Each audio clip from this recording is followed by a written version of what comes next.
دوسری مثال سنیں، یہ چونکہ قرآن کے دشمن ہے، بدنیتی کی وجہ سے نہیں، پوری نیک نیتی کے ساتھ، میں کہتا ہوں اس امت میں جس نے بھی اس امت کا جنازہ نکالا پوری نیک نیتی کے ساتھ نکالا ہے، کوئی دو نمبری نہیں تھی ان کے اندر، پوری نیک نیتی کے ساتھ، چونکہ شیطان جب ان کے برے اعمال ان کی نظروں میں سنوار دیتا ہے تو نیک نیتی سے وہ کام کر رہے ہوتے ہیں۔ تو قرآن سے دور کرنے کے لیے انہوں نے لوگوں کو یہ کہنا شروع کر دیا کہ آپ جو ہے نا وہ عربی ٹیکسٹ کے اوپر نہ ذرا غور کریں، اس کے اوپر ایمفسائز کریں، اور اس کے لیے پھر انہوں نے کئی ایک ہیلے بہانے کڑے۔ ایک تو موٹا سا جملہ، قرآن حدیث ڈائریکٹلی پڑھنا گمراہ ہو جاؤ گے، یہ تو آپ نے اکثر سنا ہے۔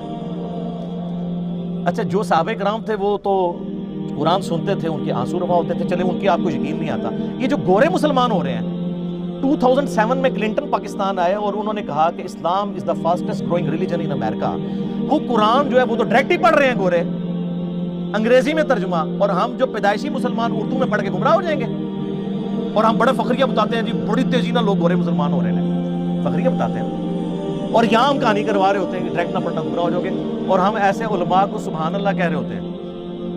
اگر کوئی یہودی عیسائی ہمیں کہنا قرآن نہیں پڑھنا گمراہ ہو جاؤ گے، وہ کہے گا اللہ کا دشمن ہے تو اس لیے کہہ رہا ہے۔ اور یہ جو یہودی مسلمان نما یہودی گھسے ہوئے ہیں ہماری صفوں کے اندر، یہ آپ کو کہتے ہیں، آپ کو کوئی پرواہ نہیں۔ قرآن تو بار بار کہہ رہا ہے ہدی للناس، سورۃ البقرہ میں ہے ہدی للناس وبینات من الہدی والفرقان، یہ پوری انسانیت کے لیے ہدایت ہے، اور اس میں ہدایت کے روشن دلائل ہیں، اور یہ حق اور باطل میں تمیز کرنے والی کتاب ہے۔ لیکن نہیں، سورۃ القمر میں 4 دفعہ آیا وَلَقَدْ يَسَّرْنَا الْقُرْآنَ لِلذِّكْرِ فَهَلْ مِن مُدَّكِرٍ، قرآن نصیحت کے لیے ہم نے آسان کر دیا ہے کوئی نصیحت حاصل نصیحت کے لیے؟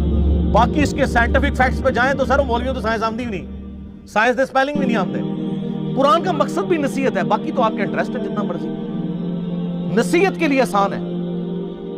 لیکن وہ فضائل اعمال میں لکھا ہوا سر کہ جی قرآن کی تفسیر کے لیے 15 علوم چاہیے، یہ آپ کو دور کر رہے ہیں قرآن سے، غیر محسوس نہیں۔ اور انہوں نے کہا کہ جی 14 کے تو نام گنوائے، انہوں نے کہا 14 تو آپ حاصل کر لیں گے، 15واں جو ہے وحبی ہے، وحبی کہتے ہیں جو گاڈ گفٹڈ ہو، وہ خاص لوگوں کو ہی ملتا ہے، تاکہ آپ 14 حاصل بھی کریں، کہیں گے 15واں دیکھو نہیں نا، وہ تو وحبی ہے، وحبی نہیں وحبی، کتنی دشمنی۔ اس پہ ترا یہ کہ پھر باقاعدہ ایک خواب لکھا کہ امام احمد، یہ فضائل اعمال میں سب لکھا ہوا ہے کہ امام احمد بن حنبل رحمۃ اللہ علیہ نے خواب میں اللہ کی زیارت کی، جھوٹ۔ بایزید بستامی کے بارے میں کشف المحجوب میں لکھا ہے کہ انہوں نے اللہ کی زیارت کی ڈائریکٹ، اور تذکرۃ الاولیاء میں لکھا ہے معراج کی رات انہوں نے بھی معراج کی اور اللہ کو ڈائریکٹ دیکھا۔ ادھر تھوڑی شرم آئی، انہوں نے ایک سٹیپ نیچے لے آئے، خواب میں دیکھا۔ سر یہ خواب والا پیکیج موسیٰ علیہ السلام کو آفر کیوں نہیں ہوا تھا؟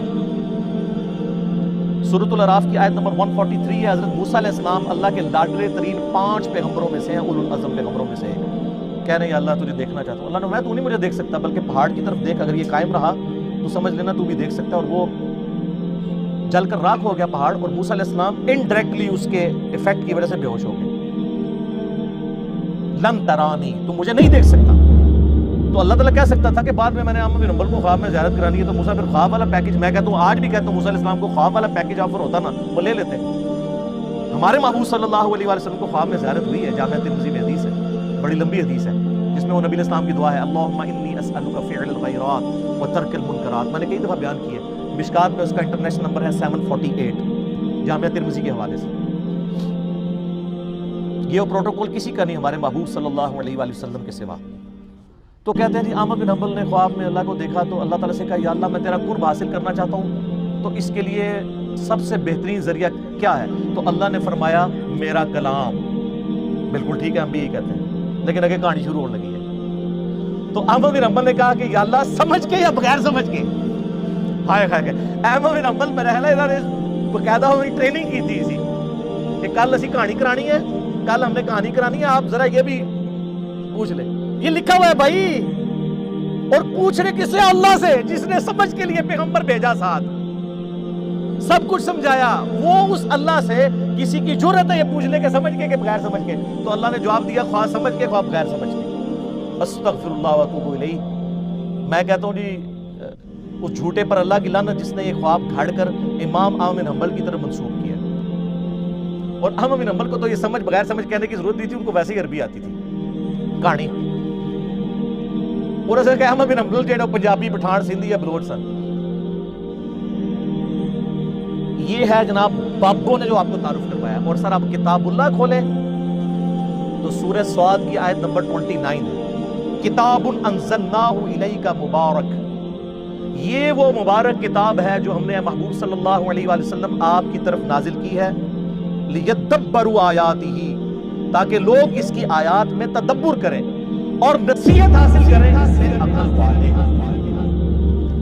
اچھا یہ آپ بتائیں گے نا لوگوں کو تو یہ اگلی کہانی کریں گے. دیکھیں اس میں لکھا ہے عقل والے نصیحت حاصل کریں. تو ہر کوئی تو عقل والا نہیں ہے. اچھا جی تسی روٹی جڑی نک نہ کھاندے ہو، عقل تو ہر بندے کو ہے میرے بھائی. جب قرآن کہتا ہے کہ عقل والے تو اللہ تعالیٰ اس سے مراد لیتا ہے ادر دین مجذوب اور کلندر اور مجنون. تو کوئی بھی نہیں ہے ہم میں سے کوئی ہے مجنون کلندر یا مجذوب چلا پاگل. وہ صحیح بخاری میں تعلیقاً روایت ہے، مولا علی کے قول ہے، امام بخاری چیپٹر کی ہیڈنگ میں لے کے ہیں. اور سنن ابن ماجہ میں مولا علی علیہ السلام نے نبی علیہ السلام سے یہ روایت کی ہے کہ 3 قسم کے لوگ ہیں جن سے اللہ نے شریعت کا قلم اٹھا لیا ہے: سویا ہوا شخص اور نابالغ اور تیسرا جو شخص پاگل ہے، جس کو آپ مجذوب کہہ لیں، مجنون کہہ لیں، کلندر کہہ لیں. اس کو عقل نہیں ہے، اس کی پوچھ نہیں ہے. باقی تو ہر بندہ عقل والا ہے. تو عقل والے سے مراد ہر وہ انسان جس کی عقل سلامت ہے، وہ پاگل نہیں ہوا. اور جو اپنی عقل کے ہوتے ہوئے اپنی عقل کو استعمال نہ کرے تو اس کو اللہ تعالیٰ نے قرآن میں کہا ہے یہ جانور سے بھی بدتر ہے. جی سورۃ الاعراف آیت نمبر 179 وَلَقَدْ ذَرَأْنَا لِجَهَنَّمَ كَثِيرًا مِنَ الْجِنِّ وَالْإِنسِ. ہم نے جنوں اور انسانوں کی اکثریت پیدا اس لیے کی ہے الٹیمیٹلی انہوں نے دوزخ میں جانا. وَلِعَوْذُ بِاللَّهِ تَعَالَى اللہم اجرنا من النار اللہم اجرنا من النار اللہم اجرنا من النار آمین. پھر اللہ تعالیٰ ساتھ ہی فرماتا ہے ہم نے انہیں عقل دی تھی یہ سوچتے نہیں، ان کو کان دیے تھے یہ سنتے نہیں، ان کو آنکھیں دی تھی یہ دیکھتے نہیں. عبرت والا دیکھنا. اولئک کالانعام بل ہم اضل. یہ جانوروں کی مانند ہیں بلکہ ان سے بھی گئے گزرے ہیں جو اپنی عقل کو، کانوں اور آنکھوں کو استعمال کر کے حق بات تک پہنچنے کی کوشش نہیں کرتے. تو قرآن تو اس لیے نازل ہوا تھا، سمجھ کے پڑھو یا بغیر سمجھ کے، کٹی وڈی کہانی کرائی ہے. اور یہ فضائل اعمال شریف میں لکھی ہوئی ہے. چلو اور وہ کوئی عام آدمی نہیں، باہر لکھا ہوا ہے شیخ المحدثین استاذ العلماء. اور یہی تعلیمات ہیں جو صوفیاء نے شروع سے دی ہیں اور ہم آپ کو رو رو کے بتا رہے ہیں کیا کہ مرنے سے پہلے اے مسلمان کر لے اس پہ غور. کتابوں کا خدا اور ہے، بابوں کا خدا